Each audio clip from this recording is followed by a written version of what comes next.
Hello students, welcome to lecture 8 of concrete technology material for concrete.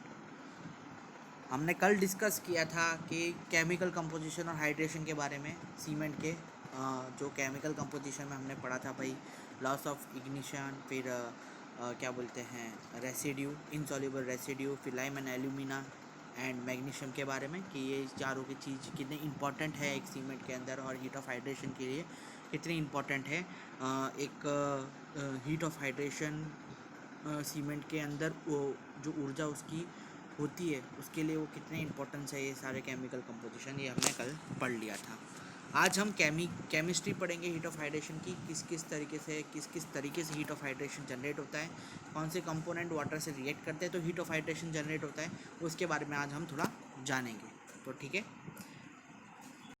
अब जैसे कि ये मैं पहले बता चुका हूँ, जब भी सीमेंट पानी से मिलता है तो हाइड्रेशन पैदा होता है, एक हीट पैदा होती है उसके अंदर से, जिसको हम बोलते हैं हाइड्रेशन। अब C3S एंड C2S यानी try calcium silicate and die calcium silicate बॉक्यूल कंपाउंड के दो मेन अहम कंपोनेंट 75% ऑफ सीमेंट बनाते हैं। ठीक है, याद रखना, कोई भी कॉम्पिटिटिव एग्जाम में क्वेश्चन आ सकता है। फिर hydration of this component is responsible for setting and hardening of cement, और यही दो कंपोनेंट के ऊपर सीमेंट का हार्डनिंग डिपेंड होता है। ठीक है, in presence of water the silicate and aluminates list in previous table from the product of hydration which result in mass over a period of time. This hard mass is known as hydrate cement paste. ठीक है, अब इसके अंदर क्या बोला गया है, जब जब भी वाटर के अंदर सिलिकेट एंड एल्यूमिनेट प्रेजेंट होगा तो वो क्या प्रोड्यूस करेगा, hydrate. In presence of water जब भी सीमेंट के अंदर हाइड्रेट और सिलिकेट और एल्यूमिनेट प्रेजेंट होगा तो वो क्या प्रोड्यूस करेगा, हाइड्रेशन प्रोड्यूस करेगा, जो कि क्या करेगा, जो मास ओवर है उसका वो टाइम पीरियड के लिए मास ओवर बढ़ा देगा। ठीक है, अब जब मास ओवर बढ़ा देगा यानी उसको हार्ड कर देगा। ठीक है, और ये हार्ड होने की प्रोसेस को अपन क्या बोलेंगे, हाइड्रेशन ऑफ सीमेंट पेस्ट बोलेंगे, हाइड्रेट ऑफ सीमेंट पेस्ट बोलेंगे। ठीक है, अब second, hydration of hydration chemistry of cement के अंदर जो दूसरा चौथा पॉइंट है अपना, तो वो है कि अब जब मैं सीमेंट के अंदर पानी डालूँगा तो होगा क्या, बहुत सारे केमिकल कंपोजिशन एक दूसरे के संग रिएक्ट करेंगे। ठीक है, जिसकी वजह से क्या होगा कि हीट उत्पन्न होगी। तो इस जो प्रोसेस को है जिसे the chemical that take place between cement and water is refer to be hydration of cement, और जो केमिकल इन दोनों के जो प्रक्रिया के बीच में उत्पन्न होगा उसको हम क्या बोलेंगे, हाइड्रेशन ऑफ सीमेंट। ठीक है, the silicate and aluminate of cement react with water form hydrate silicate and hydro aluminates. अब जिस तरीके से वाटर, कोई भी चीज़ के अंदर हम वाटर डाल देते हैं तो मतलब हाइड्रो का मतलब, इतना सिंपल बात याद रखना। अब सिलिकेट के अंदर से सिलिकेट के साथ तुम पानी मिक्स कर दोगे तो वो क्या हो जाएगा, हाइड्रो सिलिकेट, संग पानी मिक्स कर दोगे तो वो क्या हो जाएगा, हाइड्रो एल्यूमिनेट। ठीक है, तो ये क्या हो जाता है, इसके अंदर पहले पॉइंट के अंदर ये दिया हुआ है कि भाई सिलिकेट और एल्यूमिनेट के अंदर सीमेंट रिएक्ट करता है वाटर के साथ, तो वो क्या देता है हमको, हाइड्रो सिलिकेट देता है और हाइड्रो एल्यूमिनेट देता है। This product are thick and sticky, और ये जो प्रोडक्ट बन के बाहर निकलता है वो क्या होता है, गाढ़ा होता है और चिपचिपा होता है। ठीक है, थिक होता है और बहुत स्टिकी होता है, और उसको हम किस नाम से जानते हैं, जेल के नाम से जानते हैं। अब दोस्तों, ये सब आपने प्रैक्टिकल में भी देखा होगा, इस चीज़ रियल लाइफ में अगर नोटिस करी भी होगी, तो ये चीज़ के अंदर कैसा होता है कि पानी, आप जब भी सीमेंट का एक डिब्बा बना के उसके बीच में पानी डालते हैं तो थोड़ी देर के लिए आप छोड़ेंगे तो उसको आपको जेली जेली टाइप सीमेंट के अंदर से फील होगा। किसकी वजह से होगा, तो जो मेन कंपोनेंट है सिलिकेट एंड एल्यूमिनेट, उसकी वजह से होगा। ठीक है, तो ये सारी चीज़ें हैं हमको जो ध्यान रखने लायक चीज़ें हैं। अब कंक्रीट टेक्नोलॉजी एक ऐसा सब्जेक्ट है जो जीपीएससी और जो गवर्नमेंट एग्ज़ाम्स है उसके अंदर भी इंक्लूड किया जाता है। Material of civil structures, civil engineering करके वो अलग अलग नाम से जाना जाता है, पर कंक्रीट टेक्नोलॉजी एक बहुत ही महत्वपूर्ण सब्जेक्ट है। आप एसएससी की जेई की एग्ज़ाम भी देंगे, वहाँ पे उसके अंदर भी आपको कंक्रीट टेक्नोलॉजी करके सब्जेक्ट आएगा ही। तो अगर हम अभी इसको अच्छी तरीके से पढ़ रहते हैं तो ये हमारे लिए बहुत हेल्पफुल रहेगा। अब नेक्स्ट क्या है हमारा, फिर gel possess adhesive property and bind aggregate and sand together. अब वो जेल का काम क्या है भाई? जेल का काम यही है, जो सैंड है और एग्रीगेट है, ठीक है, उन दोनों को बाइंड करके रखना है। एक कंक्रीट को पता है ना, आगे मैंने बताया कि कंक्रीट किस तरीके से बनता है। एग्रीगेट सैंड सीमेंट से बनता है और पानी डालते हैं उसके अंदर, तो ये कंक्रीट ये पूरा कंक्रीट बनता है। अब इसके अंदर क्या करेंगे हम, अगर ये तीन मटेरियल के अंदर हम पानी डालते हैं तो सिलिकेट और एल्यूमिनेट जनरेट होगा। अब सिलिकेट और एल्यूमिनेट जनरेट होगा तो उसमें होता क्या है, सिलिकेट और एल्यूमिनेट किस काम के लिए आते हैं, तो वो क्या होता है, उसकी जो जेल उत्पन्न होती है वो क्या करती है, एग्रीगेट और सैंड को बाउंड करती है, हेल्प करती है कि एक दूसरे को टुगेदर करके रखे, ठीक है। अब it also feel the wide between the sand and aggregate. आप बहुत फाइन देखो, सबसे एग्रीगेट के बाद फिर फाइननेस में आता है सैंड, सैंड के बाद फाइननेस में आता है सीमेंट।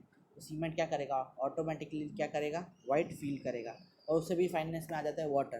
तो ये फाइननेस का लेवल गिरता जा रहा है, ठीक है। अब ये सब क्या कर रहे हैं, वाटर क्या कर रहा है, इन सबको मिक्स कर देता है और एकदम इनको एक पेस्ट जैसा बना देता है। और जो सीमेंट है वो हेल्प करता है क्या काय के लिए, इनके बीच का वाइट फील करने के लिए, इसके बीच का, एग्रीगेट और सैंड के बीच का वाइट फील करने के लिए। क्लियर है, आगे बढ़ते हैं। अब जो नेक्स्ट पॉइंट है, जो हाइड्रेशन ऑफ सीमेंट में हैपन इन टू वेज, दो तरीके से हाइड्रेशन हो सकता है। The one is through solution mechanism, एक सॉल्यूशन मैकेनिज्म के तौर पे, in which the cement compound dissolve in the water to produce a supersaturated solution from which different hydrate product get precipitated. अब इसके अंदर ये बोला है कि थ्रू सॉल्यूशन मैकेनिज़्म के थ्रू जब हम क्या करते हैं, सीमेंट के साथ पानी मिलाते हैं तो वो सुपर सैचुरेटेड सॉल्यूशन बनने की कोशिश करता है। सुपर सैचुरेटेड सॉल्यूशन बोले तो एकदम परफेक्ट सॉल्यूशन बनने की कोशिश करता है, मतलब जिसकी कोई एक लिमिट आ जाती है, सैचुरेशन का मतलब एक कोई लिमिट आ जाती है।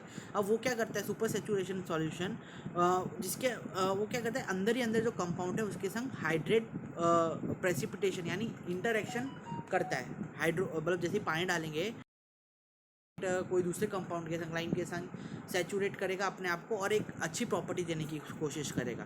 तो एक ये तरीके का हाइड्रेशन होता है। सेकेंड जो हाइड्रेशन होता है, the second theory is the that water attach cement compound in the solid state converting them into hydrate product. अब जो वाटर के साथ जो कंपाउंड रहेंगे, सीमेंट कंपाउंड, वो सॉलिड स्टेट में रहेंगे, जिसको हम कोशिश करेंगे हाइड्रेट कंपाउंड में कन्वर्ट करने की। तो ये जो तरीके की हाइड्रेशन होते हैं, एक तो थ्रू सॉल्यूशन होता है, एक सॉलिड स्टेट से हाइड्रेशन होता है, ठीक है।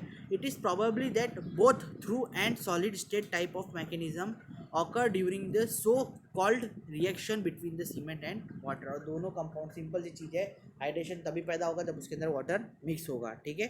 तो ये जब कब उत्पन्न होते हैं, जब भी हम पानी को सीमेंट के अंदर डालते हैं, तब ये सारे के सारे ये दो टाइप के हाइड्रेशन है वो पैदा होते हैं, ठीक है। अब जो सेकेंड लास्ट थिंग लिखी है, the through solution mechanism take place early stage by the hydration, very large quantity of water is available.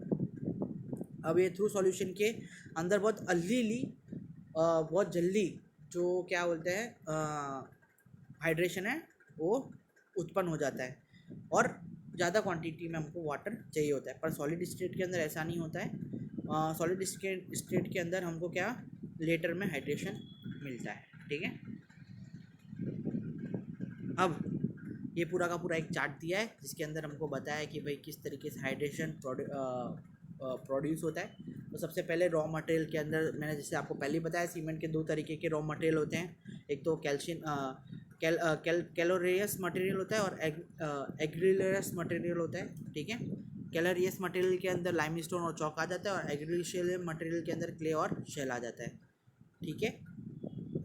अब उसके बाद क्या होता है, उसके अंदर कंपाउंड्स होते हैं। कौन कौन से कंपाउंड होते हैं, तो ओ टी, ओ, सिलिका, कैल्शियम, एल्यूमिनेट, फेरानाइट, ये सारे कंपाउंड, आयरन, ये सारे कंपाउंड्स इसके अंदर होते हैं।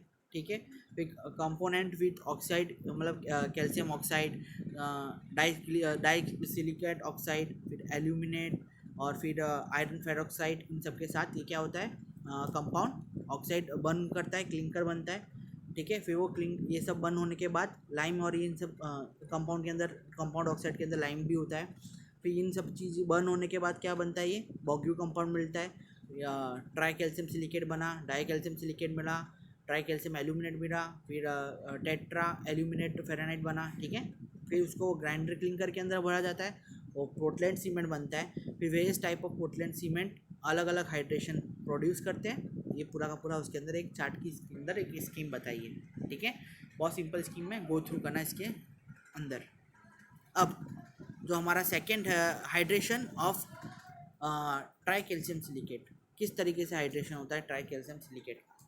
तो chemical of tri calcium silicate with water can be expressed as, मतलब ट्राई कैल्शियम सिलिकेट के साथ वाटर रिएक्ट कर रहा है तो क्या हो रहा है भाई, तो उसके अंदर आप देख रहे हो दो तरीके के कंपाउंड हीट प्रोड्यूस कर रहे हैं इसके अंदर, जब ट्राई कैल्शियम सिलिकेट के संग पानी मिल रहा है। तो एक जो कंपाउंड वो कर रहा है वो है कैल्शियम सिलिकेट हाइड्रेट, और दूसरा कंपाउंड दिया है कैल्शियम हाइड्रेट प्लस हीट। जब पानी के अंदर डालेंगे तो इन दोनों से जो हीट उत्पन्न होगी वो, तो आपको देखो फिगर के अंदर भी उसका स्ट्रक्चर, क्रिस्टलाइन स्ट्रक्चर दिया हुआ है कि भाई पानी के अंदर जब कैल्शियम ट्राई कैल्शियम सिलिकेट मिलता है तो किस तरीके का, कौन सा कंपाउंड किस का तरीके का बिहेव करता है। तो जैसे मैंने पानी मिलाया तो दो तरीके का रिएक्शन उसके अंदर देखने को मिलेगा।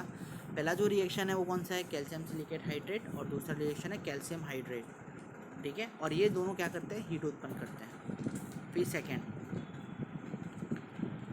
फिर hydration of tri calcium silicate के अंदर ही हम पढ़ेंगे, जो calcium silicate hydrate consist 50 to 60% of the solid in the paste. कितना, 50 से 60% वो क्या करता है, अंदर अपने अंदर सॉलिड इकट्ठा, सॉलिड पेस्ट इकट्ठा करके रखता है। It form continuous binding matrix, जो कि कंटिन्यूस बाइंडिंग मतलब कंटिन्यूसली बाइंड करने की कोशिश करता है पार्टिकल्स को। ठीक है। It is amorphous and fibrous and hence large surface of area. इसका मतलब होता है कि जो है कि कोई भी शेप कंटेन नहीं रहता उसका, एरिया लार्ज सरफेस एरिया, यानी जब भी मैं पानी उसके अंदर मिक्स करता हूँ तो कोई स्पेशल क्रिस्टलाइजेशन, कोई हमको स्ट्रक्चर नहीं दिखता है। और फाइब्रोस का मतलब फाइबर कंटेन रहता है किसके अंदर, CSH के अंदर। ठीक है। अब क्या इंपॉर्टेंट फैक्टर्स हैं इसके, तो it is an important factor for the strength development of the cement paste. ठीक है। तो सीमेंट पेस्ट के लिए जो स्ट्रेंथ डेवलपमेंट का जो इम्पोर्टेंट फैक्टर है वो किसके ऊपर डिपेंड करता है, वो कैल्शियम सिलिकेट हाइड्रेट के ऊपर। Is it clear. ठीक है। तो ये जो चीज़ है 50 to 60% सॉलिड पेस्ट होता है। फिर कंटेंट बाइंडिंग मैट्रिक्स है, जो जो रेड कलर में हमको देखे रखा है, वो सारी चीज़ें हमको याद रखने जैसी चीज़ें हैं, और इसको हमको एलाबोरेट करके कहाँ पे लिखना है, G2 एग्जामिनेशन के अंदर लिखना है। ठीक है। यही सारी चीज़ें हमको याद रखनी है, और इसके आप नोट्स भी बना सकते हो अलग से, इसको राइट डाउन भी कर सकते हो अलग से। और आप क्या करो, कोई वीडियोस देख रहे हो तो वो वीडियो को पुश कर करके आप अपने अपने नोट्स भी बनाते जाओ, जिससे आपका क्या ऑटोमेटिकली असाइनमेंट भी पूरा होता रहेगा, क्योंकि असाइनमेंट के सारे क्वेश्चंस इसके अंदर से मैं डालने वाला हूँ। क्लियर है। तो आपका असाइनमेंट भी होता रहेगा, और डेली आप पढ़ते रहेंगे 1-1 घंटा या आधा घंटा। देखो 20 मिनट से ज़्यादा की वीडियो होती नहीं है, 20 मिनट भी आप अगर 2x पे वीडियो देखेंगे तो वो 10 मिनट में ख़त्म हो जाएगी। ठीक है। तो इससे बेटर है कि आप नोट्स बनाइए इसके अच्छी तरीके से, और असाइनमेंट रोज़ डेली सबमिट करिए, तो आपके लिए फ़ायदा रहेगा वो। ठीक है। फिर CH is calcium hydrate make up to 20% of solid paste. ठीक है। इसके अंदर जैसे कि ऊपर वाले के अंदर कितना था, CSH के अंदर 50 to 60% था, इसके अंदर 20% ऑफ सॉलिड पेस्ट रहता है। ठीक है। It exist in the form of thick crystalline hexagonal plate and embedded in CSH matrix. ठीक है। उसके अंदर कोई भी शेप नहीं प्रोड्यूस हो रहा था, इसके अंदर किस तरीके से crystalline hexagonal plate shape produce होगा। ठीक है। और ये CHS मैट्रिक्स के साथ मिला हुआ होगा। ओके। और it grow fill the pore space, और जो पोर स्पेस रहेगा उसको फिल करने के लिए ग्रो होता है। ठीक है, अब ये देखिए क्या लिखा है इसके अंदर, next point, it does not significantly contribute to strength development of. ठीक है, अब क्या लिखा है इसके अंदर, जो ये कंपोनेंट हैं वो किसके लिए हैं। अब सिग्निफिकेंटली वो स्ट्रेंथ डेवलपमेंट के लिए सीमेंट के अंदर काम नहीं आता है। ठीक है, पर इसके अंदर जो लीचिंग कॉज, इसकी जो लीचिंग कॉज वाला, लीचिंग का मतलब होता है इसके अंदर जो मिनरल्स हैं वो क्या कर जनरेट करते हैं, वाइट पेस्ट जनरेट करते हैं। और एफ्लोरेंस का मतलब ये होता है कि छार वाला पानी अपन जब उबालते हैं तो कैसा वो तपेली के अंदर पूरा छार वाइट कलर का पैचेस हो जाते हैं। तो एफ्लोरेंस का मतलब वही होता है कि छार टाइप का जो वो पूरा का पूरा वो जो स्टेट है वो सीमेंट के ऊपर छोड़ के चले जाते हैं। आपने सीमेंट देखा होगा, जब आप सीमेंट का जब आप अच्छी तरीके से पानी क्योरिंग नहीं करते हैं तो किस तरीके से वाइट पैचेस उसके ऊपर आना चालू हो जाते हैं, उसका वो मतलब होता है एफ्लोरेंस। ठीक है, क्यों होता है, क्योंकि उसके अंदर बहुत सारे मिनरल्स अलग अलग प्रकार के मिले हुए होते हैं। जैसे कि हमको पता है कि सीमेंट एक नेचुरल सोर्स ऑफ अपना एनवायरनमेंट ही है, तो अब इसके अंदर बहुत सारे मिनरल्स साथ में मिले होंगे। जैसे पानी के अंदर बहुत सारे मिनरल्स मिले होते हैं ना, उस तरीके से ही सीमेंट के अंदर भी काफ़ी मिनरल्स मिले हुए होते हैं। इसलिए हम ये सारे टेस्ट करते हैं, आगे के जो कंपोजिशन टेस्ट मैंने बताया था ना, इसलिए हम कंपोजिशन टेस्ट करते हैं, जिससे अपन को पता चले कि क्या कौन कौन से मिनरल्स इसके अंदर मिले हुए हैं और कौन कौन से मिनरल्स इसके अंदर डोमिनेट कर रहे हैं। ठीक है, अब ये जो आपको ग्राफ दिख रहा है वो rate of heat of generation से और टाइम का ग्राफ दिया हुआ है, जिसके अंदर बताया कि भाई टाइम के थ्रू किस तरीके से C3S का हीट जनरेशन होता है। तो पहले तो देखिए बहुत ज़्यादा होता है, फिर थोड़े टाइम के बाद कम होता है और फिर लास्ट में बहुत ज़्यादा होने चालू हो जाता है, और फिर एक लिमिट आती है जहाँ पे हमको हीट ऑफ हाइड्रेशन कम मिलता है। ठीक है, तो इस तरीके से C3S का वो था। अब जो सेकंड है हमारा di calcium silicate. Di calcium silicate का अपन हमने पढ़ लिया, अब हम पढ़ेंगे डाई कैल्शियम सिलिकेट के हाइड्रेशन के बारे में। ठीक है, तो hydration C2S is similar to the hydration of C3S, उसकी तरह सिमिलर ही है। ठीक है, same product are generated, same product generate हो गए CHS और CH। ठीक है, द हाइड्रेशन ऑफ C2S स्टार्ट आफ्टर 7 डेज, 7 दिन के बाद स्टार्ट होता है। C2S रिएक्ट स्लोली रिएक्ट करता है और लेस जनरेट एंड हैंस उसकी वजह से जो हीट ऑफ हाइड्रेशन है वो लेस जनरेट होती है उसके अंदर। ठीक है, it contribute strength development at large age, और ये लार्ज एज तक, ये लेटर एज के बाद एक स्ट्रेंथ डेवलपमेंट करता है। ठीक है, अब हाइड्रेशन क्या है इसके अंदर देखो दिया हुआ है, tri calcium hydration of aluminate का दिया हुआ है, ट्राई कैल्शियम एल्यूमिनेट का। ठीक है, तो this hydration reaction produce substance called ettringite as follow, ettringite करके सब्सटेंस ये फॉलो करता है। ठीक है, ट्राई कैल्शियम सिलिकेट, इसके अंदर जिप्सम मिलेगा, जिप्सम के अंदर वाटर मिलेगा, तो क्या एट्रीजिनिट करके जो हमारा सब्सटेंस है वो पैदा होगा, और उसके साथ एट्रीजिनिट के साथ क्या पैदा होगा, हीट पैदा होगा। ठीक है, तो भाई एट्रीजिनेट क्या है, जीएट क्या है, तो एट्रीजिनेट एक हाइड्रोस कैल्शियम एल्यूमिनियम सल्फेट, एक तरीके का मिनरल है जो कि कलरलेस होता है और या तो कभी कभी येलोइश क्रिस्टलाइज स्ट्रक्चर के जैसा पाया जाता है। ठीक है, तो इस तरीके का स्ट्रक्चर हमको इसके अंदर मिलेगा, और जब भी वो डिहाइड्रेट मोड में हमको मिलता है तो वो वाइट, पार्शली वाइट हमको कलर में मिलता है। तो ये इस तरीके का हमको उसका कंपोनेंट मिलेगा, मिनरल मिलेगा हीट के साथ। ठीक है, उसको फिर वापस से हम रिएक्शन उसके दिए हैं कि भाई अब ट्राई कैल्शियम एल्यूमिनेट के साथ एटिगिट और पानी मिलाया जाएगा तो क्या बनेगा, मोनोसल्फो एल्यूमिनेट। अब मोनोसल्फो एल्यूमिनेट को हम ट्रेड नेम से टेडमोसोल भी बोलते हैं। ठीक है, ये ज़्यादातर आप जो हमारे जो ट्रीटमेंट साबुन होता है ना, मेडिकेट साबुन, उसके अंदर भी यूज़ होता है। ठीक है, तो ये इस तरीके का कंपोनेंट अपन को मिलेगा। अब इसके अंदर जो जिप्सम की अमाउंट होगी बहुत लिटल प्रोड्यूस होगी, डालेंगे हम लोग, और जो C3 ट्राई कैल्शियम एल्यूमिनेट है वो बहुत जल्दी सेट होता है, तो उसको हम फ्लैश सेट भी बोलते हैं। और ये मैंने आपको आगे भी बताया कि जो बड़े बड़े स्ट्रक्चर्स होते हैं जिसको हमको अच्छी तरह आकार देना होता है, वहाँ पे हम ये वाला सीमेंट यूज़ करते हैं। ठीक है, ये मैं कब से बोलते हुए आ रहा हूँ, अब तो शायद आपको भी याद हो जाना चाहिए ये चीज़। ठीक है, फिर on the other hand too much gypsum will delay the setting and cause undue expansion.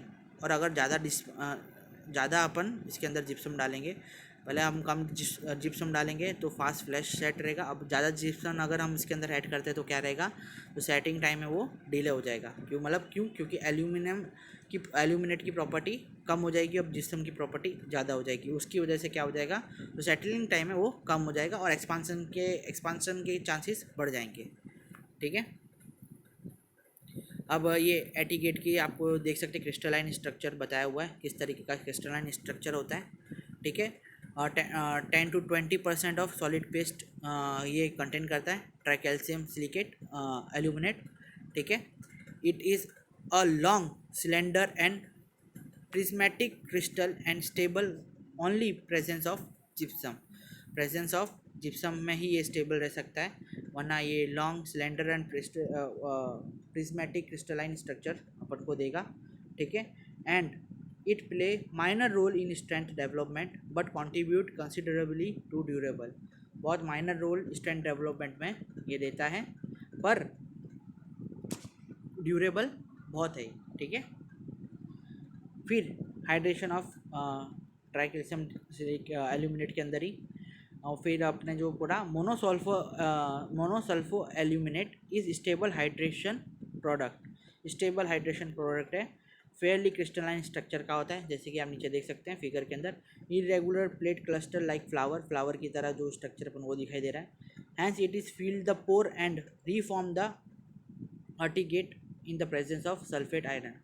और ये क्या करता है, मोनोसल्फेट एल्यूमिनेट क्या करता है भाई, रीजनरेट करता है किसको, एट्रीगेट को, प्रेजेंस ऑफ सल्फर के उसके अंदर, काय के लिए, तो जो गैप रह गया है उसके अंदर फील करने के लिए। ठीक है, आज का सेशन हम जो 8th लेक्चर है यहीं तक ही रखेंगे। हमने क्या क्या पढ़ा, हाइड्रोशन केमिस्ट्री कंपोनेंट्स, हाइड्रेशन पढ़ा किस किस का, ट्राइकैल्शियम सिलिकेट का, ट्राइकैल्शियम सिलिकेट का, और ट्राइकैल्शियम एल्यूमिनेट का। ठीक है, आज के लिए हम सेशन इतना ही रखते हैं, फिर कल मैं आपको नेक्स्ट ये इसका ही बताऊंगा टेट्रा एल्यूमिनेट सल्फेट का, टेट्रा कैल्शियम एल्यूमिनेट फेराइड का, और फिर और भी हम आगे नए इंपॉर्टेंट टॉपिक्स पर डिस्कशन करेंगे। तब तक के लिए आज ये पढ़िए और इसका असाइनमेंट इसके संग अटैच है वो लिखिए। ठीक है, have a nice day, thank you very much.